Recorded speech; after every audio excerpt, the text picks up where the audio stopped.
está no ar mais um episódio do Pode Ser, o podcast do Centro Espírita Ismael. Eu sou Glenda Vilela e hoje tenho o prazer de receber aqui um grande amigo da nossa casa, que é o Roosevelt.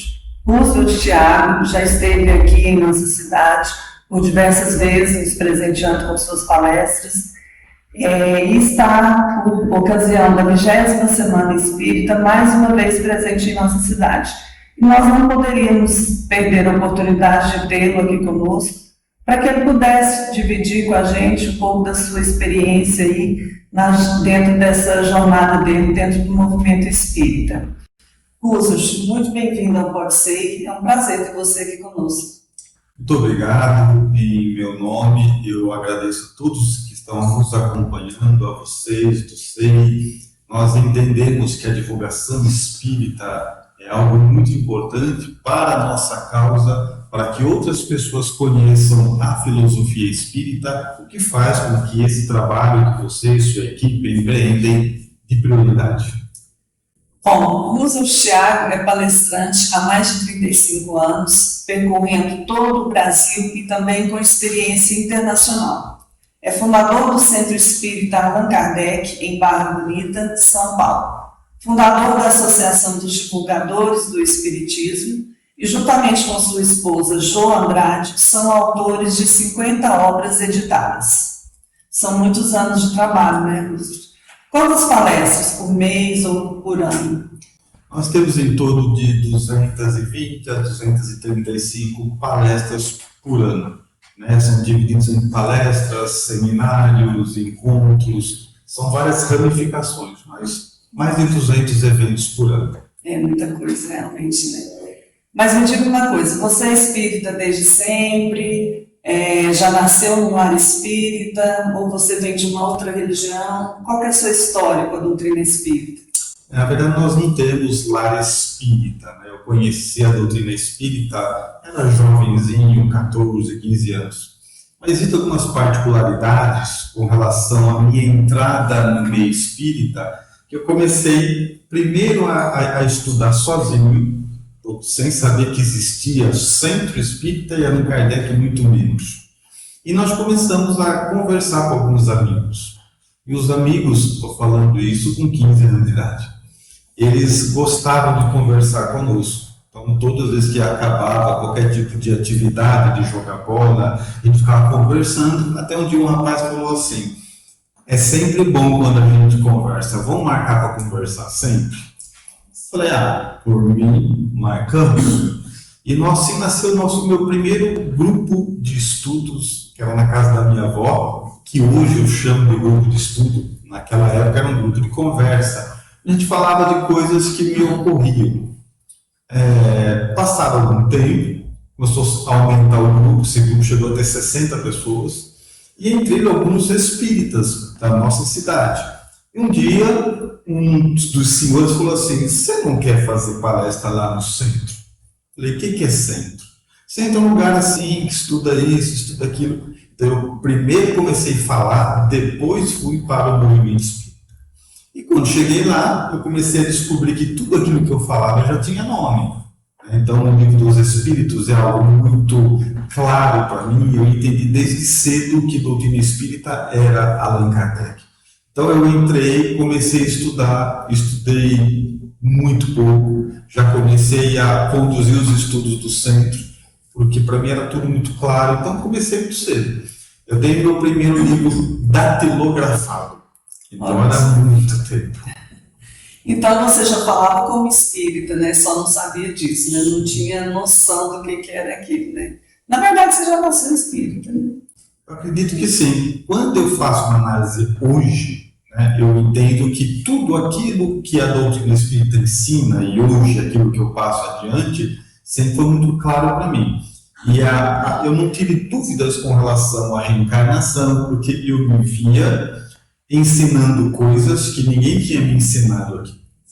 Só com o contato depois com os livros, com o centro, com os estudos, que eu fui entendendo que tudo aquilo já existia, já estava organizado, né? Então, para mim, isso foi sempre assim. Eu fui, para mim, a prova da reencarnação, de que as existências elas se sucedem, ou seja, o que a gente aprende a gente não perde, né? E assim por diante. E aí, então, você começa falando num grupo pequeno, é convidado para ir ao centro, né? Foi quando, então, você tomou conhecimento, né, das obras codificadas, né, por Allan Kardec, que você tomou conhecimento do Evangelho de Jesus, né, que traz ali todas as explicações, né, dos preceitos morais deixados por Jesus. Enfim, foi quando você começou realmente a entender do que se tratava a doutrina espírita, né? E aí, o que foi que te fez pensar que era aquilo mesmo que você queria, que era de fato a sua religião? Na verdade, assim, quando eu fui a primeira vez para o centro, eu achei tudo muito estranho, porque era um ambiente diferente, eu não sabia que existiam muitas pessoas que falavam e faziam daquilo, né?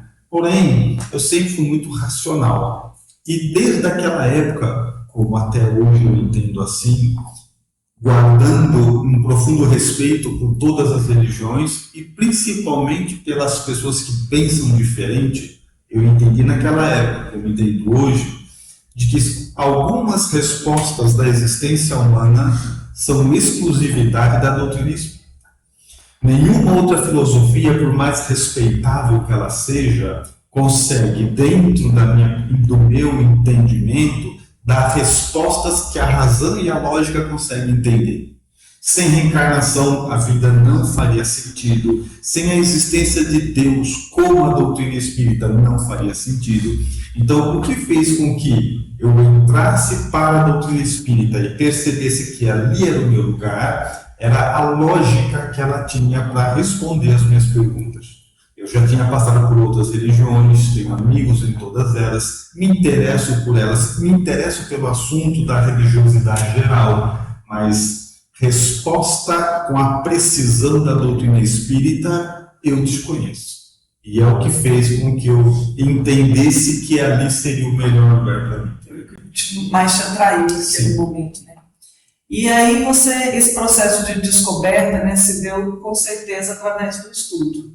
E aí eu quero pegar exatamente esse gancho, né, para falar exatamente do estudo, porque você foi estudar mais, né? Você, na verdade, já, pelo nosso conhecimento, você já havia estudado, né, em outra encarnação, né? Você foi estudar mais ainda. Mas pegando o gancho do estudo, né? Por que o estudo é tão importante, principalmente para o espírita, né? Principalmente das obras básicas? Eu acredito que, se você perguntar assim para mim, por que muita gente começou a estudar antes de você e eu estudando bem menos, eu consegui já crescer rapidamente para falar para outras pessoas? Qual é o segredo? E eu diria que o segredo é justamente o fato de eu ter entendido rápido que doutrina espírita é Allan Kardec. Porque eu percebo que na maioria, e não tem problema com isso, tá? As pessoas vão lendo as obras romances, as obras de Chico Xavier, que são obras que já estão mastigadas, são mais amenas. Quando você fala em estudar as obras de Allan Kardec, Evangelho segundo o Espiritismo, precisa ter muita dedicação. É um vocabulário que não é comum. As outras já são de mais fácil entendimento. Né? O vocabulário de Allan Kardec é complexo, então você tem que ler tendo apoio dicionário. Se não entender exatamente o que a palavra significa, compromete o termo. Então a grande vantagem, entendo eu, que eu tive no meu desenvolvimento como espírita é entender rapidamente que doutrina espírita é Allan Kardec. Geralmente as pessoas leem tudo menos Allan Kardec. Ou lê Allan Kardec somente no estudo da casa espírita, ou alguém lê, não. Eu me identifiquei muito com aquilo. Então, você, assim, de onde é que você tira conteúdo para as suas palestras? Todas. Allan Kardec. De onde é que você tira a sua base para os livros? Allan Kardec. Tá? Entendendo a importância dos outros livros, entendendo a importância dos outros autores, entendo tudo isso. Mas foi uma escolha que eu fiz, que eu vejo hoje como acertada. E que é o que eu indicaria para alguém que está começando hoje. Quero começar a ser palestrante espírita. Eu diria, não perde tempo, Allan Kardec. Todo o resto agrega, todo o resto soma, né? Nós temos assim, admiro profundamente as obras de Emmanuel, não consigo achar nada que entre Emmanuel e Kardec seja contrário, então eu admiro muitos espíritos, né? Mas como você não tem uma encarnação para você estudar com profundidade, é pouco. Então você tem que escolher o que você vai escolher o que você vai estudar, porque uma encarnação é pouco. E é difícil, quando você faz palestra, você quer aprender para reter, aprender para guardar, para transformar em conteúdo, transformar em palestra. É diferente de alguém que lê só na sua casa, lê por ler, sem a obrigatoriedade ou a intenção de passar adiante. Então, acredito que hoje, para nós, a grande importância do movimento espírita, aos que querem levar a mensagem adiante, é falar assim, leia todas as obras espíritas que você puder. Mas se quiser aprender doutrina espírita, Allan Kardec. É a base. É a base. E aí dá para a gente perceber, então, que você tem essa grande preocupação, né, exatamente com a fidelidade espírita, né? Por que essa preocupação? Ainda assim, tem muitas casas espíritas fugindo das ideias, né, do nosso codificador? Eu percebo, assim, andando bastante, que as casas são bem intencionadas, né? Mas no dia a dia, no tratamento, na maneira, você percebe que falta Allan Kardec, falta doutrina espírita. E quando eu falo isso, eu percebo da seguinte parte. Quando nós vamos falar de Allan Kardec, as casas espíritas, eles falam assim para mim, e isso me incomoda, eles falam assim, eu tenho fulano tal, fulano, Kardec, fulano, e põe Kardec no meio de uma lista de outros autores espíritas, e isso não existe. Isso não existe. Tem que pensar assim, quando a doutrina espírita estava pronta para ser semeada na Terra, de maneira organizada, porque havia pensamentos soltos, Jesus poderia ter escolhido quem ele quisesse. Desse mundo ou de outro, não interessa. Jesus poderia ter escolhido quem ele quisesse. E ele escolheu Allan Kardec. Então, a doutrina espírita é o que Allan Kardec disser que é. E eu percebo isso em vários outros espíritos respeitados no movimento espírita, que eles concordam com isso. Emmanuel diz assim, há registro de uma conversa entre ele e Chico. Ele falou assim, Chico, se um dia eu lhe disser alguma coisa contra Cristo e Kardec, me abandone e fique com Cristo e Kardec. Então o que Emmanuel está falando? Eu, Emmanuel, posso errar. Kardec não. Jesus não. Então, partindo desse ponto, muitas vezes eu percebo as caras espíritas falando dos espíritos, repito, respeitáveis, que estão à nossa volta, escrevendo, ditando, mas nós temos o impulso de santificá-los como se ninguém errasse, e não é real. Os espíritos assumem a sua capacidade de poder falhar num determinado ponto. Só não falham os espíritos puros, ponto. Então nós temos que separar tudo isso. Então a gente pode ler, pode entender. No entanto, se quiser saber do que é espírita de verdade, é com as obras básicas. Podemos colocar aí os 12 anos da revista espírita. Então esses são os livros espíritas de verdade. Sim. Quando eu escrevi os nossos livros, né, quando a gente escreve os nossos livros, e as pessoas falam assim, seu livro é espírita, eu não vou ficar falando 1 hora para a pessoa entender tudo isso, então eu digo o que é. Quando há oportunidade, eu digo assim, olha, livro espírita só tem 5. Os outros só são se esses 5 disser que é. Então é parte do mesmo princípio. As nossas obras todas, tudo que é escrito, nós procuramos pautar nos ensinos de Allan Kardec. É isso que faz deles um livro espírita, porque está de acordo com o que a obra apresenta. Se não, pode ser lindo, pode ser útil, pode ser bom, pode ser agradável, mas não é espírita. Só se houver compromisso com as bases doutrinárias, é a única maneira. Mas aí às vezes a gente escuta, né? Às vezes algumas pessoas dizem, mas essas obras são tão antigas, né? Elas não estariam ultrapassadas? Então o argumento é bom. No entanto, quando você faz uma análise mais ampla, você vai perceber assim, existem várias filosofias no mundo. O Vedanta, o Bhagavad Gita, o Tao Te Ching de Lao Tse, elas contam 3, 4, 5 mil anos. Doutrina espírita 200 e pouco é virgem. É uma filosofia nova. O próprio catolicismo é muito mais longo de tempo de existência. Então, e é isso que justifica a pouca profundidade do estudo espírita. É uma doutrina jovem. É uma doutrina jovem. Haviam pensamentos de espiritualidade desde muito tempo, tanto é que Sócrates e Platão são citados na obra, mas a organização dela já vem Kardec para cá. Então é uma doutrina jovem. Mas o mais interessante é assim: Allan Kardec aponta nas obras básicas o seguinte: de que se um dia a ciência provasse que nós estamos errados num ponto, se abandona esse ponto e segue o resto. Ou seja, ele não pôs ponto final em nada. Como é que você supera alguém que não pôs ponto final em nada? Pelo contrário, ele falou: espírita, continua estudando.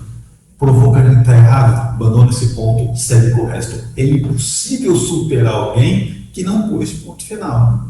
Ele já estava pronto, esperando o avanço da ciência, o avanço da modernidade, o que poderia ser somado a isso. E aí nós temos um problema.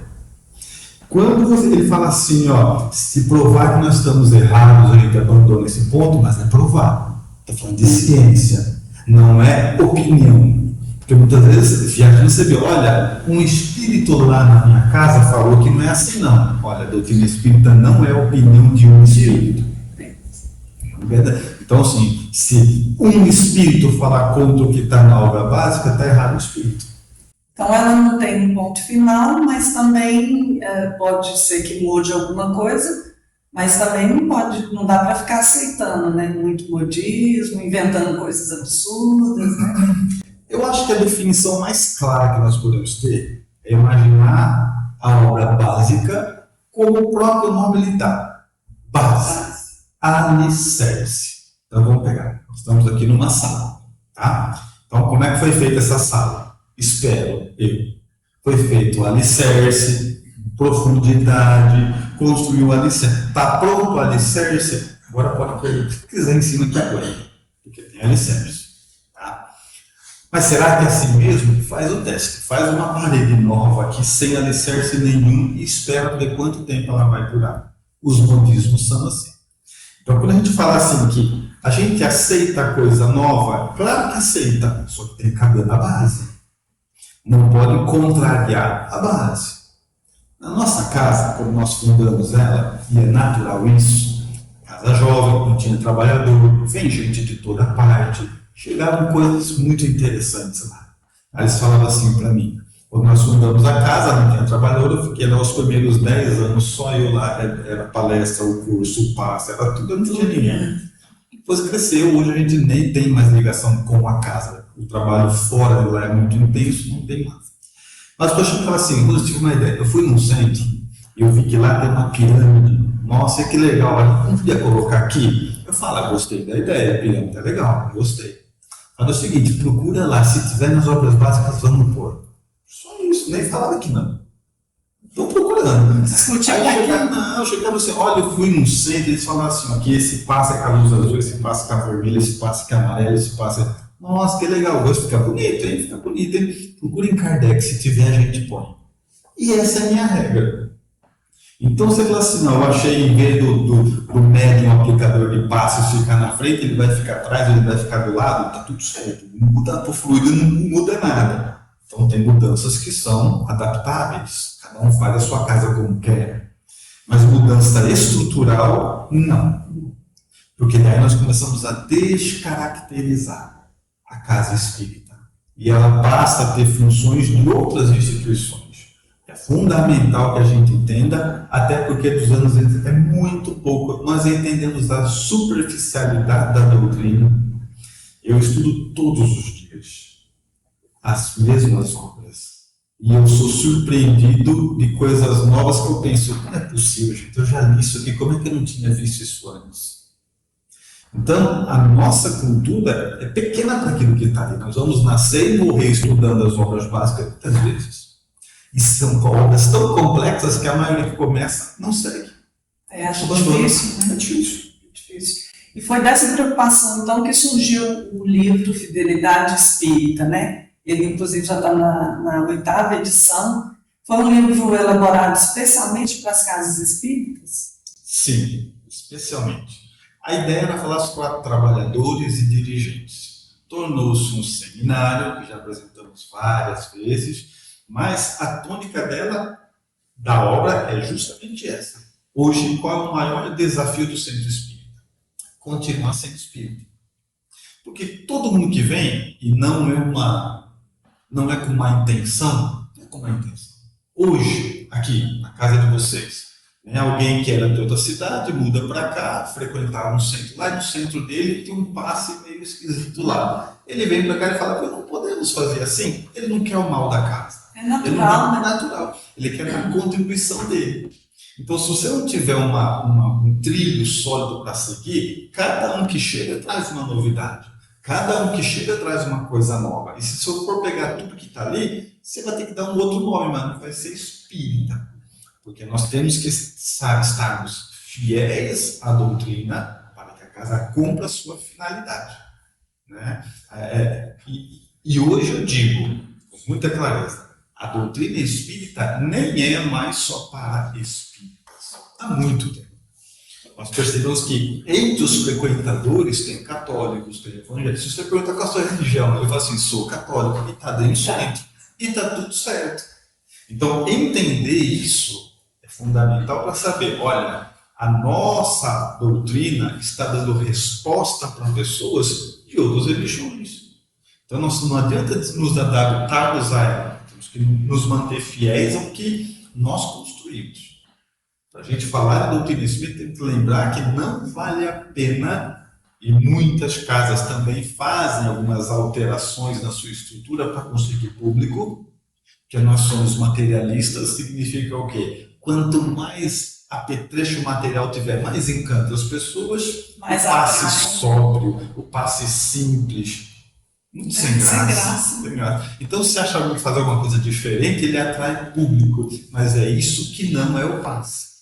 Então, é fundamental que a casa saiba assim, não, independente, vamos fazer o trabalho com Cristo e Kardec, está combinado? Então, obedece esse trilho. É o que eu entendo que é mais saudável para a casa espírita. As casas espíritas, então, compraram essa ideia, reconheceram, né, a necessidade de focar nessa fidelidade espírita, né? Sim. Elas começam a despertar hoje, porque eles falam assim, eu já fui em casa que tem reiki, que tem apometria, que tem cromoterapia, que tem, e vai embora, cristalterapia, que já tem de tudo. Assim, mas a doutrina espírita é contra? Não, mas nem contra nem a favor, só não é espírita. Eu sou a favor do cromoterapia, só no meu lugar no centro. Eu sou a favor da cristalterapia, da pirâmide, está tudo certo, não é contra, né? Só não é espírita. Então nós temos assim, se a doutrina tem os seus métodos particulares, para que experimentar outros? Vamos estruturar o passe, vamos aprender a fazer mais e melhor o que ela já recomenda. Isso é fundamental. Verdade. Então, além do livro, né, Fidelidade Espírita, nós temos também um canal no YouTube, né, chamado Fidelidade Espírita, que eu, inclusive, acho muito interessante, porque são de vídeos curtos, né? Tem um projeto lá, 90 segundos, com Kardec, né? E, assim, às vezes a gente não tem muita paciência para ver um vídeo maior, né? Mas esse rapidinho ali, a gente, enquanto está fazendo alguma coisa, já ouviu aquela mensagem, é bem interessante, né? Então tem o livro, tem o canal no YouTube, aí tem perfil no Instagram, tem Facebook também, tem site, tem tudo isso. TikTok, tem site. A gente percebe o quê? Isso que você falou é uma tendência assim, ninguém briga com o progresso. Não dá para brigar com o progresso. Então todo mundo gosta de vídeo curto. Então a gente produz. Porém, existe um preço disso. Eu lembro quando eu era mais jovem, eu fazia seminários de 2 dias. Seminários de dias inteiros, de manhã, intervalo para almoço, intervalo para café, e seminário de novo. Era comum ir casa lotada. Hoje as pessoas falam assim, você não pode fazer um seminário para a gente? Tá, quanto tempo? 1h30. Ou seja, não, aí não. Então essa coisa do vídeo curto impregna tudo. Só que assunto complexo não se aprende em vídeo curto, isso é um perigo. Assim, nossa, tem um vídeo de 30 segundos que ajuda a se resolver depressão. Gente, não tem como.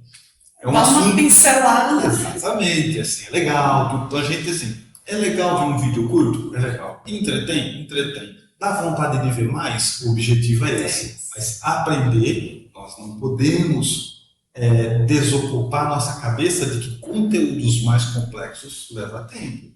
Não dá para ter profundidade em nada que é superficial. Então a gente faz isso, porém a ideia é chamar a atenção das pessoas, principalmente, como vem esse Kardec, chamar a atenção das pessoas para se voltar às obras básicas. Todo o conteúdo é extraído de lá. E hoje em dia a gente tem as obras básicas até na internet. A gente tem o Kardecpedia, né? Onde é que ele fala, né? Que tem tudo ali, né? É muito interessante. Roosevelt, mas nós já até começamos então a falar nas suas obras, né? Mas aí eu queria te perguntar, como é que é o seu processo de criação para escrever? Existe alguma orientação espiritual? Tem alguma coisa nesse sentido? Claro, não. Eu não vejo, não ouço, não nada. Então, por mim, está com a minha cabeça. Porém, eu percebo assim. Quando eu tenho vontade de escrever um determinado tema, eu tenho que escrever. Eu me sinto incomodado o tempo todo enquanto eu não começo. Então, eu percebo assim, não ouço, não vejo, mas eu percebo a presença dele. E aí flui muito. Eu viajo muito. E uma das coisas que eu vejo assim, as pessoas falam assim, você não pode ficar na nossa casa, você vai fazer palestra na nossa cidade e ficar em casa? Eu não gosto de ficar na casa de ninguém por essa razão. Eu sou coruja. Então, por exemplo, quando a inspiração vem, para me escrever até 3, 4 horas da manhã, não custa nada. Ir na casa dos outros, você não pode fazer isso, ninguém vai entender nada. Depois você acorda tarde no dia seguinte, todo dia, o cara veio aqui, acordou 9 horas da manhã. Né? Então, assim, mas eu tenho isso. Então, por exemplo, se eu gosto, 80% das nossas obras são escritas à noite, após que acabou os compromissos, acabou o centro espírita, acabou tudo, a hora que o silêncio vem, então é a hora que eu escrevo. Então, é uma influência, né, muito sutil, sim, né? E eu preciso ter a tranquilidade, porque nós temos a empresa, tem funcionário, durante o dia nem pensar, você fica em alerta para outras questões. Né? Mas a hora que eu tenho que escrever é que eu me sinto mais tranquilo, é à noite. E uma coisa que eu percebo também é assim, eu já tentei, eu devo ter uns 7, 8 livros começados que não foi para frente. Que acontece a mesma coisa, eu quero escrever isso, mas a cabeça vai para outro lugar. Então eu até falo assim, que o livro ganha vida própria. Você começa a escrever, de repente ele vai ganhando vida para outro lado, outro rumo, que é dele, e a gente já chegou até a trocar o título, porque o título não fazia mais sentido com a obra, porque ela vai ganhando. Agora, o que eu procuro fazer com os nossos livros? Todos eles. Estudar questões particulares. Há uma regra que diz assim, a finalidade do trabalho é melhorar o trabalhador. Eu não tenho dúvidas de que o grande objetivo das minhas palestras sou eu.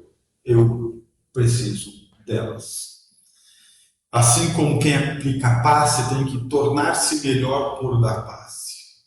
O dirigente espírita, o palestrante, quem médium, não interessa o que você faça, quem leva a sopa, quem faz da cesta básica, o objetivo é que você se torne melhor. Esse é a prioridade. Depois entra o resto. Se alguém vai aprender com o que eu falo, é secundário, se alguém vai me ler. Mas o meu, se você ouvir as minhas palestras e os meus livros, elas tratam de mim. Esse é o foco. Então, partindo daí, a gente começa a sempre lidar com os nossos problemas, e o mais engraçado é assim, que muitas das pessoas falam assim, aquele livro você escreveu para mim, né? Eu falo, foi, mas não foi para mim. Porque os nossos problemas são muito iguais. A história, o enredo que aconteceu comigo foi através de um primo, o seu foi um cunhado e ele de um tio. Muitos detalhes, mas a raiz, nós não estamos no mesmo planeta Terra. Os nossos problemas são muito próximos. Então, sempre que eu vou escrever, eu estou falando dos meus problemas. E é isso que faz com que as pessoas se identifiquem com eles, porque são lutas muito próximas, muito iguais. Né? Mas eu acho que escrever é um momento mágico. E aí tem palestras e livros com o mesmo título. Palestra que vira livro ou livro que vira palestra? Ou as duas coisas? As duas coisas já aconteceram. As duas coisas. Sempre eu tenho uma ideia principal, né? Uma ideia principal que quando eu vou, alguém fala assim, ó, você não pode fazer uma palestra na nossa casa? Posso, mas a gente quer escolher o tema. Pode escolher X tema. E aí o tema, quando você vai desenvolver, você entende que, ó, 1 hora de palestra eu não cheguei nem perto do que dá para fazer. Então, dá para livro. Entendeu? E alguns assim, não, para ficar só nesse tema, a palestra atende, e aí fica ali. Mas hoje, a maioria das vezes eu percebo que temas mais complexos, mais comportamentais, eles acabam tendo maior profundidade, então pedem, inevitavelmente, de que após a palestra, quem se interessou pelo tema, continue os seus estudos. Porque não tem condição de você abordar tudo, palestra de 50 minutos, 1 hora. Então, o livro ele é uma ferramenta para que cada um faça os seus estudos particulares. A palestra vai despertar o interesse, né? Sim. A gente buscar mais conteúdo. E você considera que ainda hoje o livro é um dos principais veículos de divulgação do Espiritismo? O livro mudou, né? Nós estamos falando do livro hoje, que é assim, nós estudamos livros a vida toda, produzimos livros.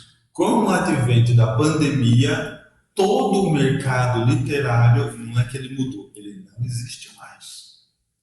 A gente fazia livro, fazia cartaz, panfleto, faixa de rua, mandava, colocava assim, montes de cartas no correio, com um exemplar para distribuidores, livrarias, para tudo. Era assim, era totalmente.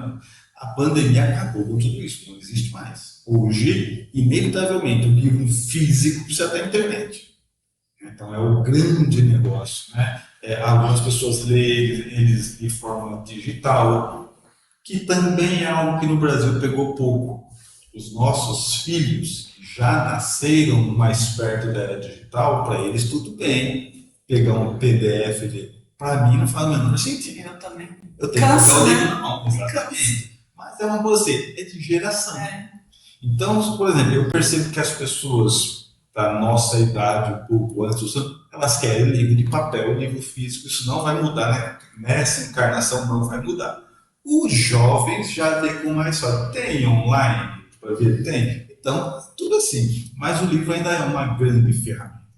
Acho que vai ainda um bom tempo para que ele seja substituído, né? Alguns países onde a modernidade chega antes do que para nós, até tem mais familiaridade com isso. Mas ainda, falando de Brasil, o livro ainda é de papel.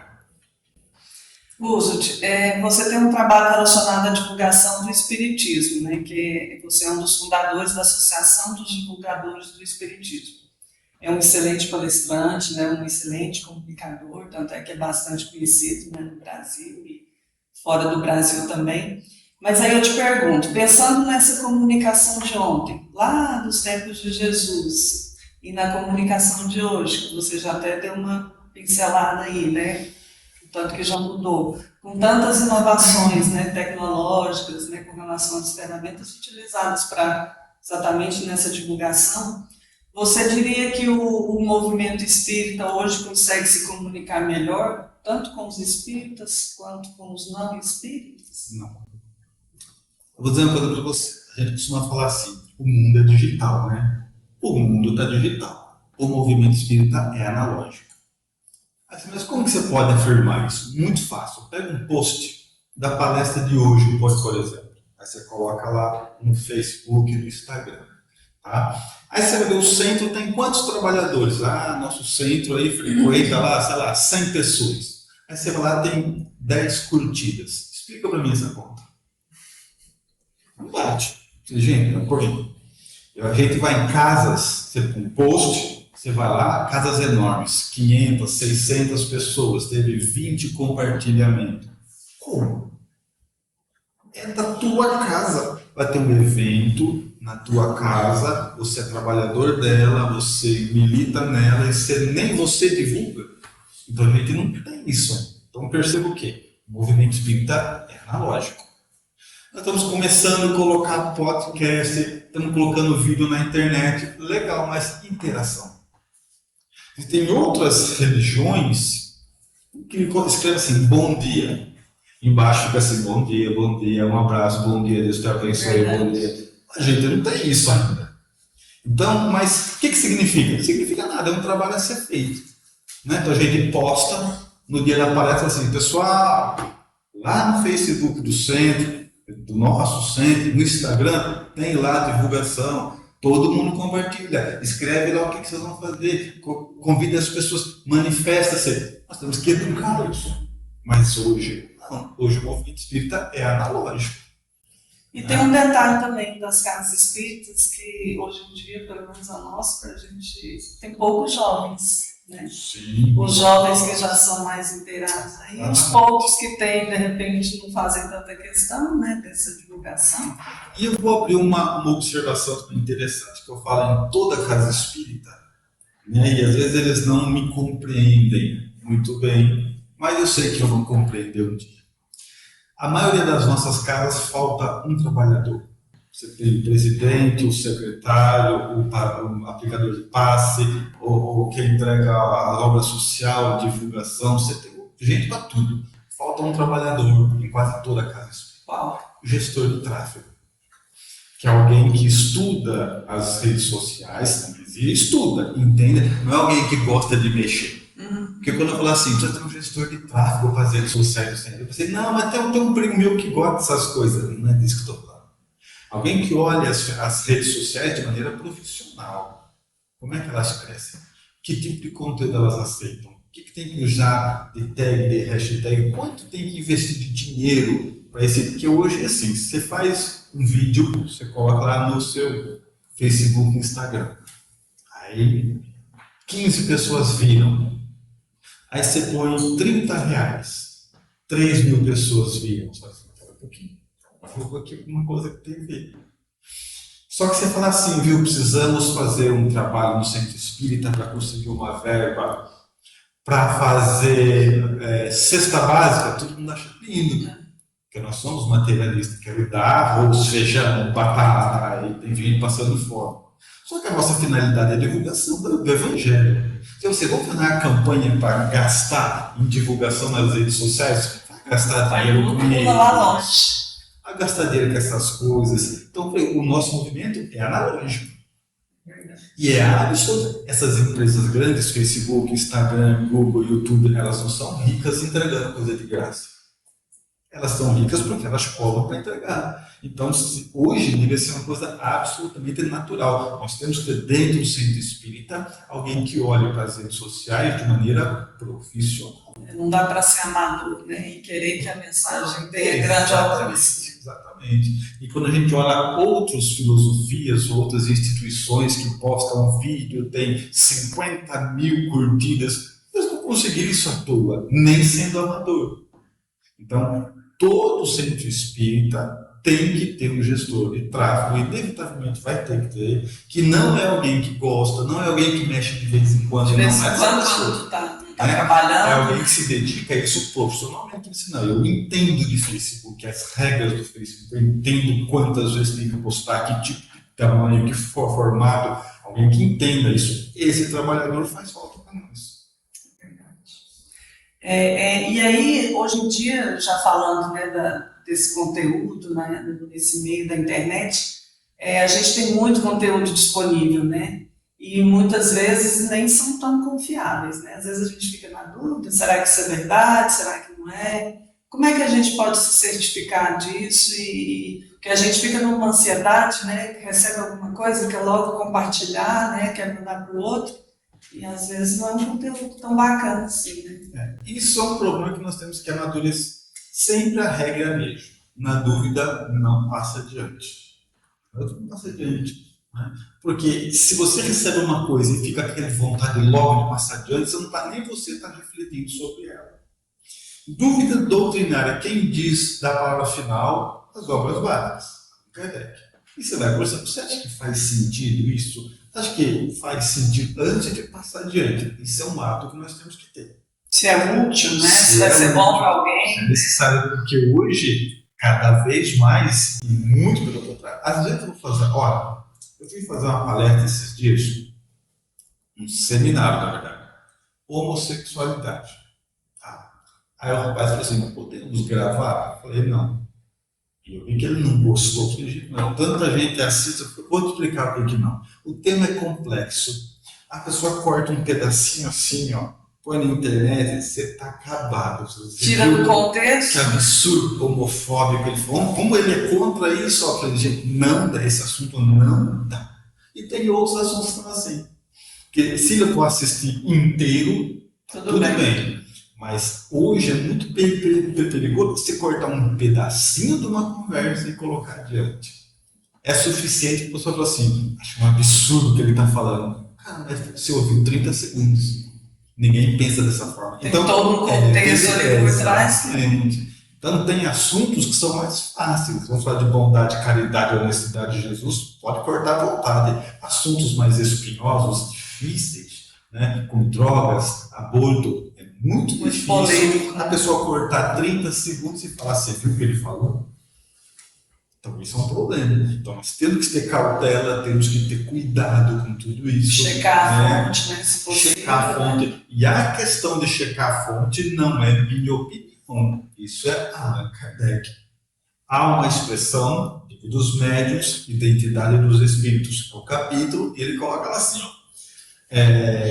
Quando o espírito assina usando um nome venerável, o que nós devemos fazer? Ah, cara, responde. É nossa obrigação desconfiar. O texto é esse, desconfiar de qualquer espírito que assine por um nome louvável. E por que ele está falando isso? É contra o médium? Não, primeiro porque a mensagem não é do médium. Se é do espírito, é do espírito. Mas o que significa desconfiar? Significa que, pessoal, vem cá, olha. A dona Maria, nossa médium respeitada, está aqui com a gente, psicografou uma mensagem, está assinada Joana de Anjos. Vou ler com calma, todo mundo presta atenção, vamos avaliar se é Joana mesmo. É isso que ele está pedindo, bom senso. Isso com qualquer outra coisa. Voltando agora às suas obras, então. No livro Se Não Houver Vento, Reme, ele é de 2010, né? O título já é bem sugestivo, ele já nos convida, assim, de cara a tomar alguma atitude diante da nossa própria vida, né? E aí, nessa obra, você faz uma reflexão sobre as propriedades do espírito, que são, segundo Allan Kardec, inteligência, vontade e pensamento. Queria que você falasse um pouquinho para a gente sobre isso. Como é que nós podemos usar essas 3 ferramentas para nos transformarmos em pessoas melhores? Muito bem. Quando nós falamos das propriedades do espírito, significa o quê? A gente vem para a Terra, tá? E assim, o que você tem para usar para mudar a sua realidade? Eu estou assim, ó, você sabia que você tem livre-arbítrio? Ah, tenho livre-arbítrio. Mas o que eu faço com ele? Você só tem essas 3 coisas para usar. Inteligência, vontade e pensamento. Inteligência. Todo espírito tem. Isso é propriedade da alma humana. Para nós hoje aqui, você fala assim, se o fulano e tal é uma pessoa inteligente. O que você quer dizer? Você está falando que ele desenvolveu a inteligência dele, porque a inteligência é inata, todo mundo tem. O espírito é o princípio inteligente. Então, existem pessoas mais ou menos desenvolvidas em inteligência, mas todo mundo tem, é natural do espírito a inteligência. O que significa isso? Que você pode aprender tudo. Pode não, você vai aprender tudo, com maior ou menos tempo. Mas você pode ajudar esse processo.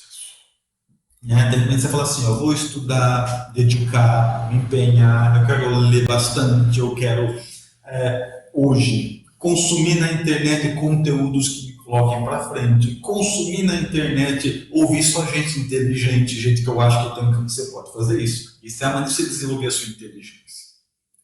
E quando você fala assim, não quero desenvolver não, muito trabalho esse negócio aí, dá trabalho, o que muda? Nada, só o processo. Porque daí quando você fala isso, a vida coloca um problema atrás do outro na sua vida e é uma maneira de te forçar a desenvolver inteligência. Então você vai desenvolver. Se você entender esse processo e resolver ajudar, sofre menos. Mas se não, pelas adversidades, pelos problemas que nos visitam periodicamente. E às vezes assim, nossa, estou passando por X problema, o que é que Deus quer comigo? Ele não quer nada, é só para desenvolver inteligência mesmo, porque é fundamental. Nós queremos um mundo melhor, nós vamos buscar regeneração, e isso não pode estar um mundo melhor com uma criatura que também não tornou-se melhor. Então, o desenvolvimento da inteligência é absoluto para todos nós. É fundamental. E sem a inteligência, o que acontece? Usa mal o livre-arbítrio. Você não consegue escolher direito. Então, é uma consequência natural.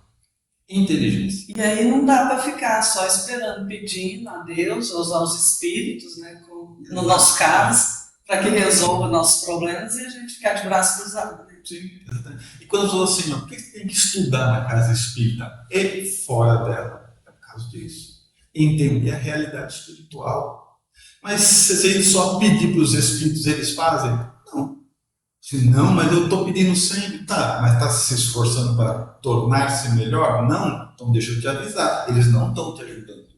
Mas como você pode provar isso? Que eu conheço o Evangelho, lá tem uma condicional. Ajuda-te, que depois disso o céu te ajudará. É só depois dessa parte concluída. Quando a gente pede, mas não se esforça, nem eles, não faria sentido ser diferente. Então, olhando sobre essa ótica, sobre essa visão, é fundamental entender que muitos problemas da nossa vida, o que eu fiz na encarnação passada para passar por isso? Não fez nada. Eles querem que você desenvolva inteligência. Você não tinha habilidade para isso e precisa ter. Porque na escala espírita, quando você vai estudar a escala espírita, e a revista espírita detalha isso melhor, nós estamos aqui, espíritos da terceira ordem. Gente não sabe nada, saiu das condições primitivas ontem, e assim vai. Quando você pega os espíritos da primeira ordem, espíritos puros, tem uma classificação, uma só, sabem tudo. Você imaginou o que significa isso? Não dá até uma canseira imaginar que um dia você vai saber tudo. Então, nós temos que desenvolver inteligência. Você ganha, e quando você assim, não quer saber de estudar, de aprender, de ler, não quer? Sem problema. Alguém lá em cima faz a gente ir. A conta vai chegar, né? Exatamente. E a gente tem tendência de ficar achando que é só o outro que tem que mudar, só o outro que tem que, né, melhorar, e a gente vai deixando. Vai deixando, mas é inevitável. Se você, em resumo, se você não se esforçar para desenvolver a sua capacidade intelectual, a sua inteligência, a vida vai te colocar cada vez em situações mais difíceis para te forçar isso. Então é um livro que traz dicas, né, traz orientações, a gente pode dizer que é um livro de autoajuda, porque os espíritas têm uma certa resistência quando fala-se que é um livro de autoajuda, né? Sim, você tem razão. Mas é mais uma das coisas que eu venho combatendo desde muito tempo. Porque eu entendo assim que, e as pessoas perguntam isso para mim, se o livro é espírita ou é de autoajuda? Dependendo do tempo que eu tenho, a resposta que eu dou. Quando eu tenho tempo para explicar, eu falo assim, não, é livro de autoajuda. Porém, toda a doutrina espírita é autoajuda. Toda, ela inteira. Você pode provar? Vamos para o Evangelho, lá está assim. Sede perfeito como vosso Pai Celestial é perfeito. O que eles estão falando? Eles falam assim, ó, Jesus vai te fazer perfeito? Não. Os Espíritos vão te fazer perfeito? Não. O que eles falaram? Sede perfeito. O problema é seu. Tem que aplicar isso. Eles dão uma lição de casa. Agora é você que aplica se quiser. Responsabilidade de cada um. Exatamente. Então, quando você olha para todas essas questões, o Evangelho ele vai dando diretrizes e a gente aplica na nossa vida. Se quiser, então é autoajuda. É você que tem que aplicar na sua vida o que você aprende. Porque senão você pode envelhecer dentro do centro espírita sem se tornar espírita. E a gente conhece gente assim. Vai todo dia, está todo dia dentro do centro. Não perde um dia, mas não se transformou. Então, por quê? Porque o centro não muda ninguém. Ela te oferece caminhos, te dá meios, possibilidades, você muda se quiser. Se quiser ficar no centro só tomando passo sem mudar nada, também pode. Vai ficar também. Vai ficar. Então, é Mas autoajuda. vai sofrer mais. É a própria expressão que nós já usamos, ajuda-te. Então, é autoajuda. Depois você autoajudará. A autoajuda. Então, a gente pode juntar uma coleção de expressões que o tempo todo eles estão falando assim, olha, é assim que faz, viu? Aí para você fazer. Tá o caminho, né? Fora da caridade não há salvação. Vai fazer se você quiser. Estou avisando que fora da caridade não vai ter jeito. Agora, se você vai praticar ou não, é você. É autoajuda. Então a gente vai tendo uma visão muito mais dependendo de nós, e isso faz com que a doutrina espírita inteira seja autoajuda. É interessante essa abordagem. Russo, já ainda sobre os livros, né? Porque assim, cada um tem um título mais interessante que o outro, né? E eu tenho vários. Eles são de fácil leitura, né? Como você falou, é diferente das obras básicas, já tem um vocabulário todo mais equilibrado, né? Que a gente tem que estar com o dicionário ali, mas os livros tanto seu quanto seu e da Jo, são magníficos, né? E aí, mas a gente quer dar uma pincelada aqui e eu peguei alguns, né? E aí agora eu queria falar do Terapia Anti-Queixa, né, que continua muito atual, é lá de 2011, mas muito atual ainda, né? Por que falar desse tema? Porque a gente gosta de reclamar Porque de tudo e de todos. Você está reclamando. Quando eu fiz foi por causa disso. Foi para você. Para mim. Os meus livros são todos simples, são coisas que eu preciso estudar em mim, né? E uma vez eu fiz uma palestra e a minha mãe falou assim para mim, minha mãe já se encacarnou, né? Ela falou assim, nossa, sua palestra é tão boa, mas você reclama demais. Eu acho que você foi uma facada. E eu falei assim, eu reclamo demais, porque quem reclama muito não percebe. Aí eu comecei a estudar o tema. Na oportunidade, teve na nossa região o maestro João Carlos Martins, que é um exemplo de superação e fez o prefácio do livro. Nossa. Então, esse tema de terapia anti-queixa, ele foi uma felicidade para mim muito grande, que eu descobri muito mais, principalmente as questões espirituais da queixa. Que a gente fala assim, não pode nem reclamar? Pode, mas só traz coisa ruim. Né? Porque a gente tem aquela ideia equivocada que reclamando você desabafa para fora, e não é real. Né? Conforme você vai reclamando, você vai ouvindo, você vai se autoconvencendo de que a sua realidade é difícil, é dura. Né? Aí você fala assim, mas você não sabe a vida que eu tenho. Não, eu sei. As expiações é para todo mundo. Eu costumo brincar, e eu acho que é isso mesmo, quanto mais a gente reclama, parece que mais aquele problema que está rodeando a gente ali, mais ele ganha vida. Ganha vida, justamente. Que ele, assim, que a gente está alimentando ele. Mas há uma expressão nesse livro, que eu acho que ela resume bem ele, que é assim, quando houve o atentado do 11 de setembro, teve um senhor, um sobrevivente, alguém que estava lá na época, e depois que passou tudo, ele começou a fazer um trabalho muito interessante. Ele começou a visitar todo mundo que trabalhava naquele prédio do 11 de setembro, mas naquele dia não estava, por alguma razão. E começou a escrever um livro com o depoimento das pessoas que eram para ter morrido ali, mas não morreram porque naquele dia elas não foram. E descobriu algo interessante. Aí tem lá vários depoimentos. Fulano e tal, naquele dia ele foi sair de casa, bateu o carro, chegou atrasado para trabalhar, está vivo porque deu errado. Fulano e tal, estava saindo de casa, o filho começou a passar mal, começou a vomitar, ela pegou o menino, foi para o hospital correndo, então chegou no serviço atrasado, está viva, sabe por quê? Porque deu errado. E começa a dar uma lista de nomes de gente que só estão vivos hoje porque naquele dia deu errado. Como é que vai reclamar? Exatamente. Então, quando você fala assim, está dando alguma coisa errada, você furou o pneu, bateu o carro, a nossa postura como não reclama. Não sabe o que isso está nos livrando adiante. Então, assim, você começa a ver na queixa uma outra questão, sem contar as questões espirituais. Há uma frase na capa do livro, que eu uso muito, já usei em várias questões, porque ela me diz muita coisa e me explica muita coisa. Ela diz assim, a inferioridade de um espírito é marcada pelas suas horas de lamentação. Então, quanto mais você reclama, mais mostra a sua inferioridade. Quanto mas eu reclamo, isso mais mostra a minha inferioridade. Por quê? Porque espírito adiantado não reclama. Ele compreende. Acontece algo difícil, ele fala, tem lição para mim aqui.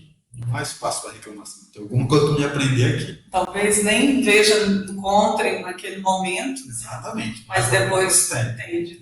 E isso parte do quê? Não reclamar da vida significa compreender o próprio Deus. Porque a gente fala assim, vamos estudar Deus. Deus é soberanamente justo e bom. O que significa ser soberano, soberanamente? É o mais alto grau. Não há erro. Se você vive reclamando, o que está acontecendo? Então você está contra Deus ou ele errou só na sua vida?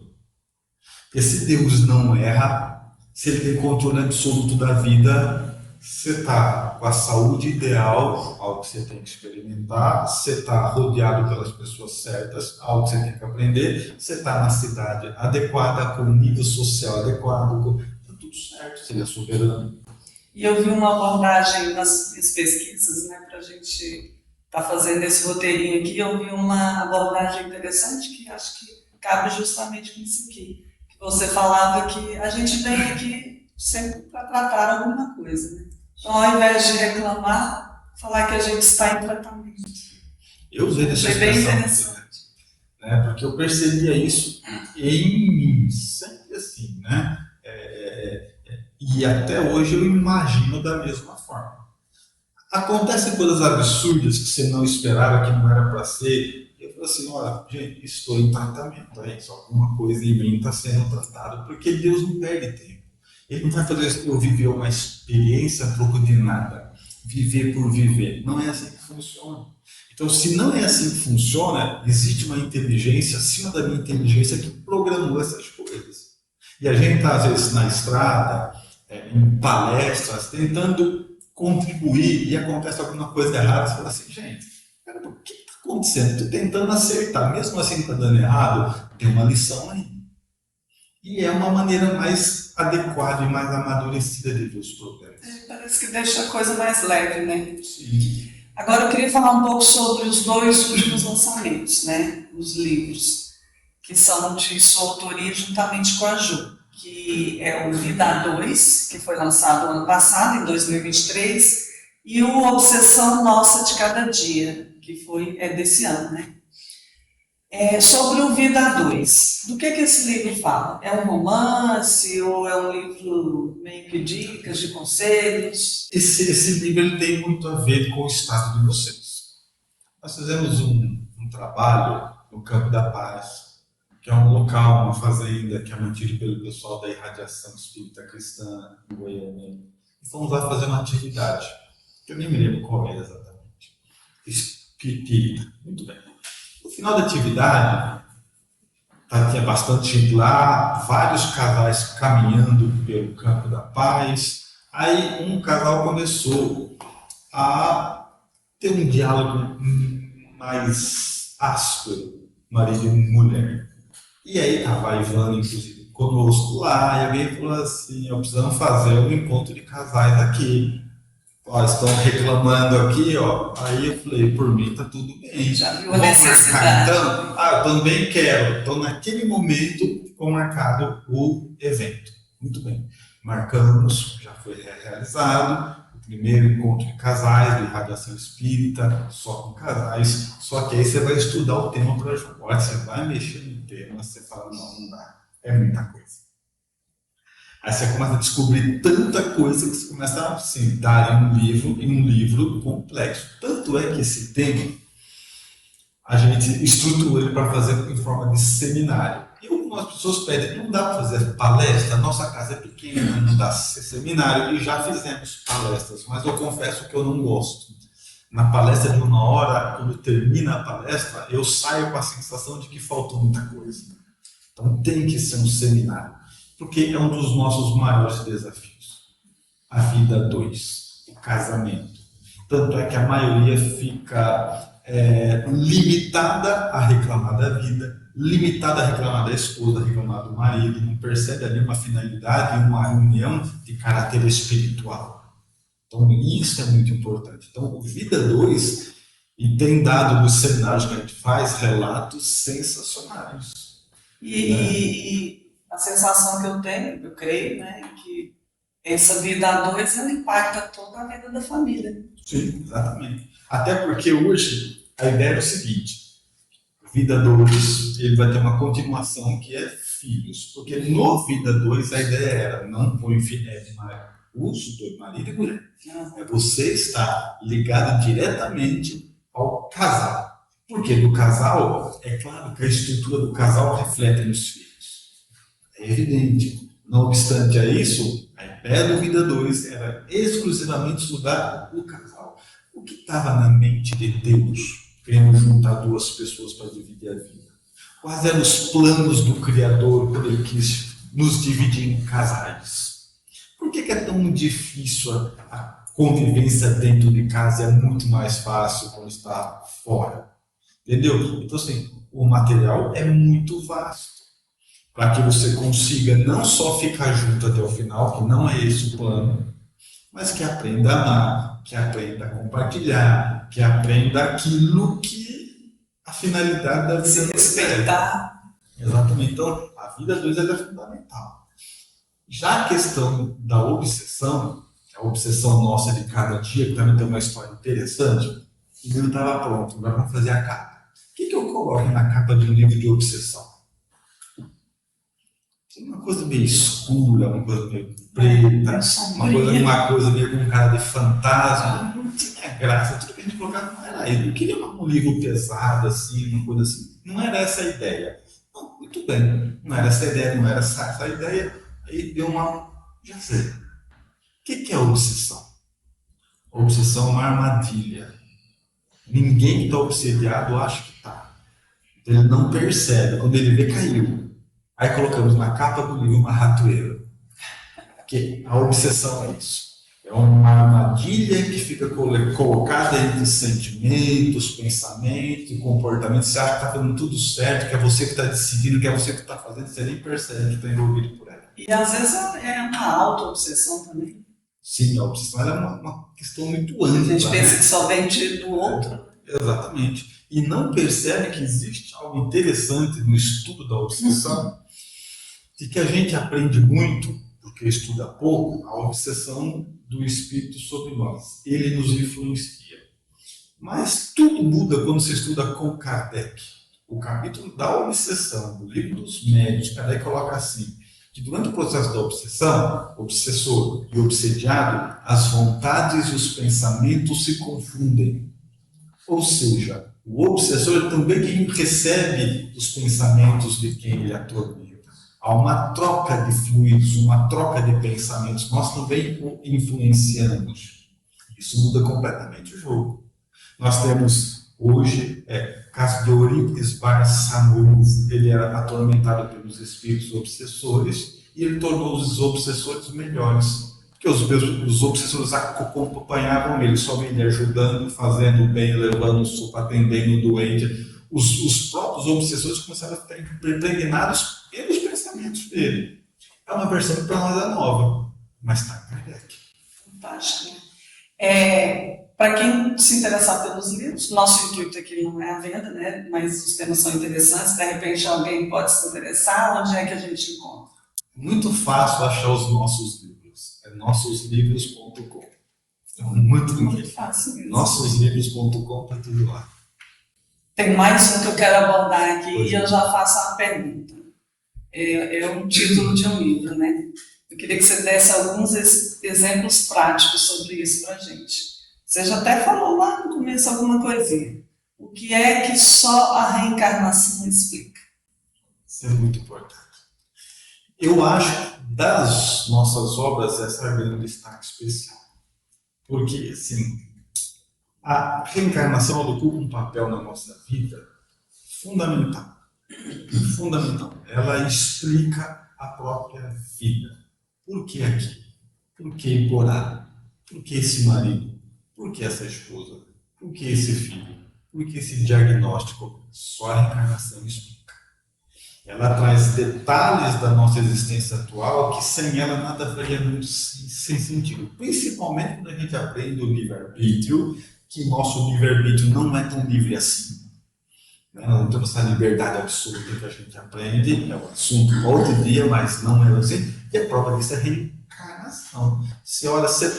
Olha o planeta Terra, você está realmente, de todos os países você queria, de todas as cidades seria essa mesmo, de todos os níveis sociais seria esse, de todos os corpos seria esse mesmo, de todas as pessoas à volta seria essa mesma, e você começa a ver que a gente não é tão livre assim.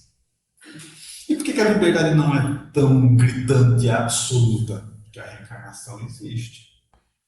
E o mais interessante na reencarnação, a obra foi estruturada em cima disso, é naquele diálogo entre Jesus e Nicodemos. Quando Jesus está explicando para Nicodemos, Nicodemos quer saber como é que ele faz para chegar no reino dos céus, e Jesus fala que ninguém vai ao reino dos céus sem nascer de novo. E ele pergunta assim, mas como pode um homem velho que nem eu voltar a entrar no ventre da minha mãe para nascer de novo? E Jesus responde assim, se vos falo das coisas terrenas e não me entende, como posso falar das coisas espirituais?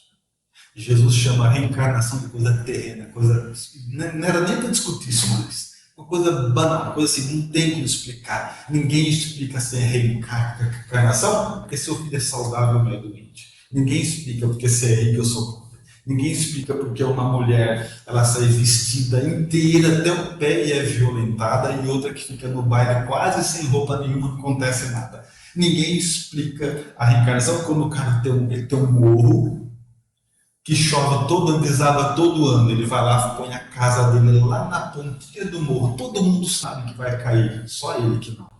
Podia ter Exatamente. ido para os lados, vai só naquela casa. Então, aí você fala assim, mas onde é que está a reencarnação? Na precisão. Quando você faz uma coisa errada, não com intenção, você começa um projeto e dá errado, né?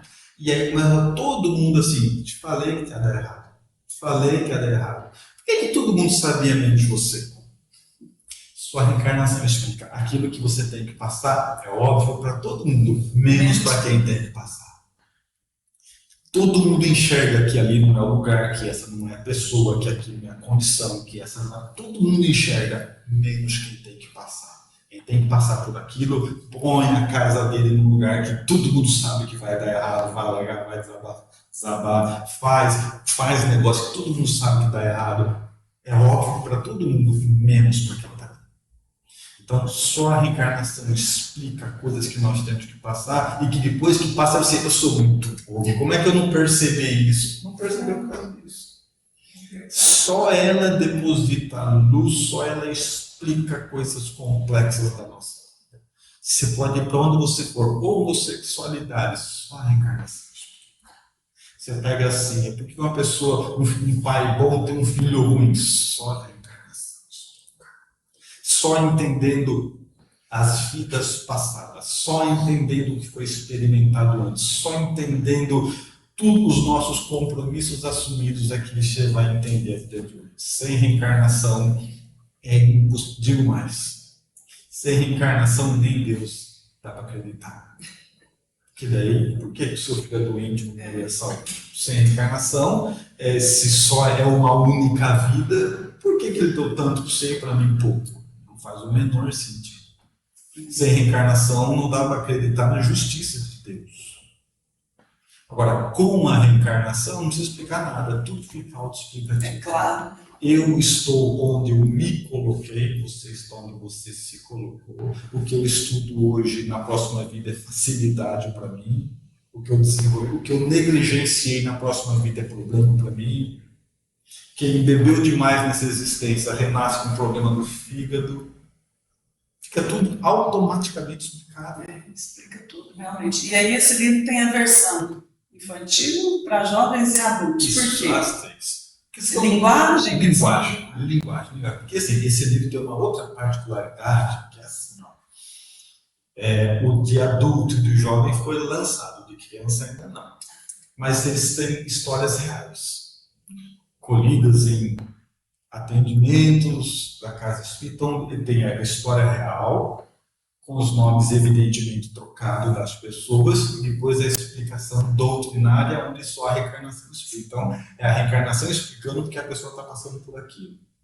E aí você vai desde pessoas que nascem com problemas, deficiências de variáveis olhos, porque um é cego, porque o outro é mudo, porque o outro é surdo. Só a reencarnação explica isso, mais nada. Isso é fantástico, né? Puxa, agora com relação à literatura espírita de um modo geral, como é que era o mercado quando você entrou e como é que é o cenário atualmente? Você vê muita diferença? Evoluiu bastante ou ainda existe muito preconceito com relação à doutrina, aos livros espíritas? Preconceito não mais. Pode ter isolado algum ponto. Quando nós começamos, há muito tempo atrás, a gente fazia muita feira de livros, então ficava aquela mesa cheia de livros, né? Feira aberta, a gente fazia numa praça, passavam companheiros católicos, evangélicos, eles viam um livro, aí eles falavam assim, quanto que é esse livro aqui? Embrulha para mim que eu vou passar a pegar, e saía, para você já embrulhar para ninguém ver o que ele está pegando. Então, ela e a gente, sem problema, a gente entende. Então, embrulhava livros espíritas e evangélicos, levavam católicos. Por quê? Porque assim, a mensagem da doutrina espírita é única. Nenhuma filosofia dá mais resposta lógica, clara, que você tem um problema, você fala, agora eu não entendi. É útil para todo mundo, né? Independente da religião. Muitas pessoas seguem as outras religiões e não tem problema nenhum, mas também lê livro espírita. Isso eu acho que está muito mais fácil. As pessoas compram livro espírita até pela facilidade. Você compra na internet, recebe em casa, ninguém viu o que você comprou. Então hoje está muito mais fácil, né? Então o mercado livreiro mudou muito. Acho que mudou para melhor, inclusive, porém o processo é outro. Vou dar um exemplo. Quando nós começamos a fazer livro, o preço do livro ficar barato, a gente tinha que fazer 5.000 exemplares. Não tinha como fazer menos. Então você vendia o carro para fazer livro. Era um investimento alto. Você fazia 5.000 livros. Aí depois você vendia mais um. Até você pagar isso era difícil. Hoje você faz 100 exemplares. Facilitou bastante. Muito. Acabou, você faz mais 100 mais 200. Acabou, você faz mais 100 mais 200. Então, assim, esses livros todos que nós estamos falando, 90% deles já são mais antigos. Nem dava para fazer pouco, que ficava um valor muito caro. Né? Hoje é muito mais fácil. Hoje o capital assim, se ela tiver vontade, dedicação, um pouco de empenho, qualquer pessoa consegue fazer um livro. Antigamente não, era muito mais difícil. E a maneira, né, de distribuir sem internet, o que a gente tinha que fazer? A gente colocava no correio, pegava, procurava, todas as distribuidoras de livro, dava ali 100 distribuidores de livros, escrevia uma carta para cada um livro para cada um, estou lançando o livro, ver se vocês têm interesse em distribuir, correio. Levava um tempo, né, até que aquilo chegasse. Hoje tudo tão imediato, rápido. Antes do livro ficar pronto, você manda um WhatsApp, mês que vem vai ter esse livro, você quer tudo completamente. É fantástico, né, essas inovações tecnológicas. Bom, nós já estamos caminhando para o final, mas eu ainda gostaria que você contasse para a gente se tem algum fato marcante ou algo engraçado que tenha acontecido com você nessa jornada sua aí, nessas andanças, né? Pelo Brasil afora e até fora do Brasil de palestras. Muito. Mas algo bem interessante. Daria um livro. Vários livros. De situações assim, que na hora é complexo. Você fazendo aquilo, passar por isso, depois fica engraçado. Depois que passa, fica engraçado. Né? O próprio livro Terapia Anti-Queixa, ele tem um caso citado nele, de que, como o assunto era queixa, e eu fiquei na casa de um casal, indo fazer palestra, né? Aí chegou na hora lá, e quando você chega e você não conhece as pessoas, é tudo muito delicado, gente. Você conhece do centro, mas você conhece, não tem familiaridade com ninguém. Então é difícil para ter assunto, é difícil para ter conversa, é tudo muito pisando em ovos, né? Tudo assim. Bom, muito bem. Aí dormi lá, acordamos no dia cedo, eu não conheço eles não conhecem eu. É um clima meio tenso, meio estranho. né? Aí o marido começa assim: e você viu hoje? Será que chove? Se chover, não vai ninguém no centro, né? Inventando assunto. Assunto, né? Porque chove. A mulher dele fala assim: não, hoje não chove. Ele falou: chove. Ela falou: de jeito nenhum chove. Ele falou: claro que chove, eu conheço que chove. Virou Ela uma falou: briga. não, chove. E eu no meio quieto tomando café. E ele assim: olha, sempre que eu falo que chove, chove, hoje vai chover. Ela falou: não, sempre que você fala que chove, nunca chove. E começaram as coisas: chove ou não chove, chove ou não chove. Aí um deles disse: Russo, chove ou não chove? Eu falei: gente, acabei de acordar na casa de gente estranha. Eu falei: eu vou brigar com ele ou brigar com ela? Então, esta delicadeza vivemos muitas vezes. Muitas vezes, sabe? Você está na casa das pessoas e você nunca sabe o que vai encontrar. Você não tem essa particularidade. Não conhece né? direito, né? Há uma outra passagem também interessante, que é assim: a gente estava dando palestra numa casa espírita, igual vim para cá hoje. Eu não tenho como chegar aqui batendo palma. Alguém me convidou. Não sei nem de quem partiu. Chegou um convite para mim. Tá? Muito bem. Isso já faz uns 10, 15 anos. Né? Por isso que eu falo mais à vontade, né, da casa. Tá eu lá até hoje. Eu chego na casa espírita a convite do dirigente lá. Entro no centro, um centro grande, ali umas 400 pessoas. Sento ali, fico esperando me chamarem para começar a palestra. De repente, para um rapaz alto do meu lado, de pé. Você que é o Rússio? Sou eu. Então é o seguinte: meu nome é fulano e tal, eu estou aqui com papel e caneta na mão, anotando. Vou marcar aqui o número do meu telefone, porque hoje era a minha palestra, tá? Você está tirando a minha palestra. Então, outra vez que você vier, você liga antes para ver se não é minha palestra. Eu falei: não, fique tranquilo, o senhor pode fazer. Não, agora já falaram que é você, não precisa então. Ficou sentido. Essas coisas, você fala assim, ele deve estar inventando. Situação. Aconteceu isso e tal. Aí eu estava presidente da luz local lá. Então são coisas assim, você está disposto a tudo. Ficou a saia justa. Então, assim, a gente teria casos para contar assim, de um monte de situações humanas que a gente é pego de surpresa, que você nunca espera esse tipo de coisa. Entendeu? Mas acontece, faz parte de quem está na lida, né? De ficar parado em aeroporto, esquecerem de te buscar, de chegar muito cedo, de tudo que você imagina. Acho que já entendeu. Interessante, muito legal. Bom, te falei, né, que a gente já estava caminhando para o final. Queria fazer um ping-pong com você, um jogo de perguntas rápidas e respostas rápidas. Mas antes, eu queria que você já deixasse uma mensagem, né, para o pessoal que está nos assistindo, fizesse as suas considerações finais. Muito bem. Como mensagem final, quando o assunto é doutrina espírita, eu sempre parto do seguinte princípio: aproveita da atual encarnação. É fundamental entender hoje que, com o advento da internet, a facilidade, a nossa vida de todos nós está cheia de distrações. É muito fácil para você se distrair com qualquer coisa. Você pega o seu celular, você pode ficar assim, ó.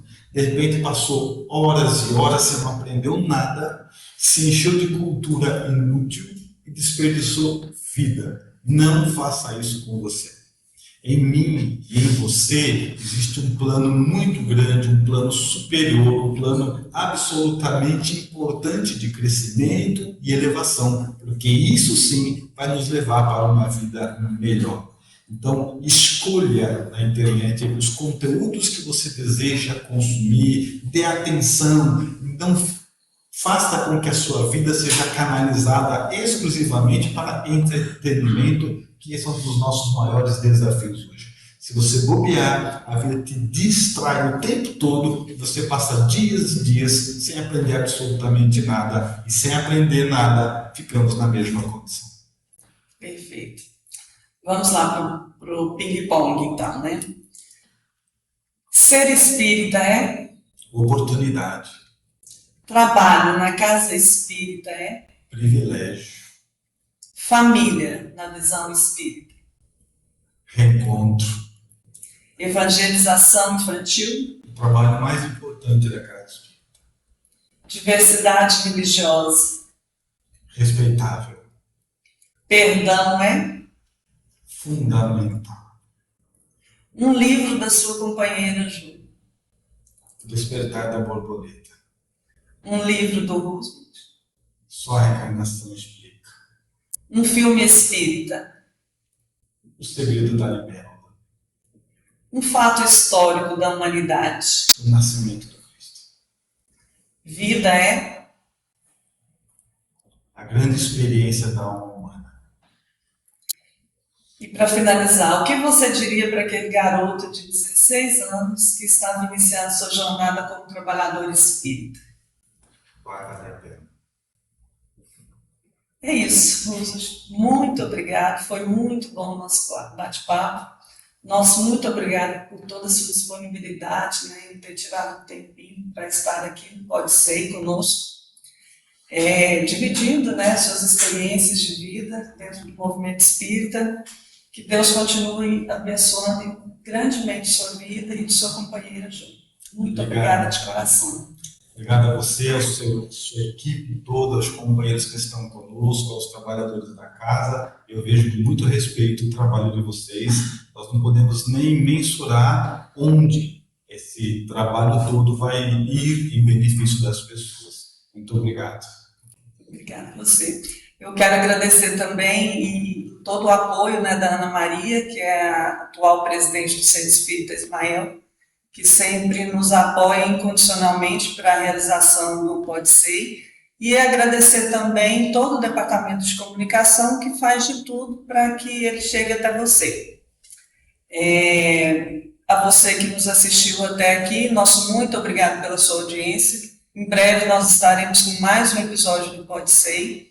Continue nos acompanhando, né, através das nossas redes sociais. Nós estamos no canal do YouTube, no Facebook, no Instagram e também no TikTok. Esse foi o nosso entrevistado de hoje, o Thiago. Eu sou Glenda Vilela e esse foi o Pode Ser de hoje. Muito obrigada e fiquem com Deus.